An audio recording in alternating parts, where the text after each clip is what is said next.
As the expression is almost often heard, if you have more than 3 priorities, you don't have any priorities. Well, we've got 200. And it's starting to feel like a lot like the Lake Wobegon problem, where all the children are above average. And I think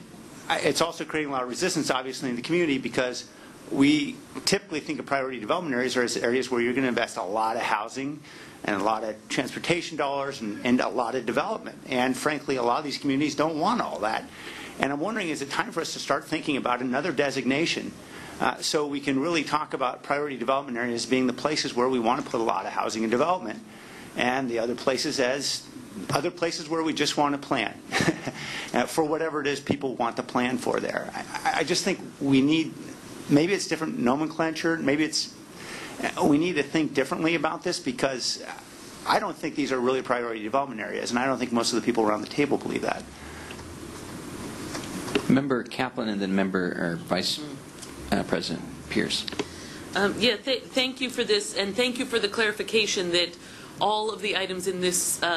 list of priority development areas were submitted by the local jurisdiction. So we're not overriding local authority. But I do think that there's a question about the interplay, and I know they're agendized as 2 separate items between this item and the next item, because the question about how and whether money will actually flow to the places where we actually want development to happen is so essential to the question about whether or not the plan becomes viable, right? So we could vote to say, okay, we're going to approve this list of PDAs, and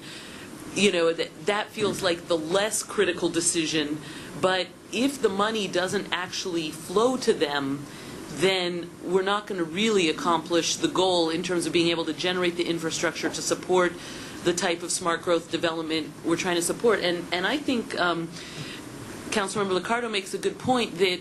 we've cast such a broad definition of the PDAs that maybe we need to create tiers so that we can better identify the places that really are the top priorities for the region to incentivize significant infill development, and maybe have different levels so that there would be some way, both so that we know what are the places we're really trying to prioritize development, and then also so that the resource allocation can be based on something that's a little bit more specific, because the range of whether significant infill development would be expected in the different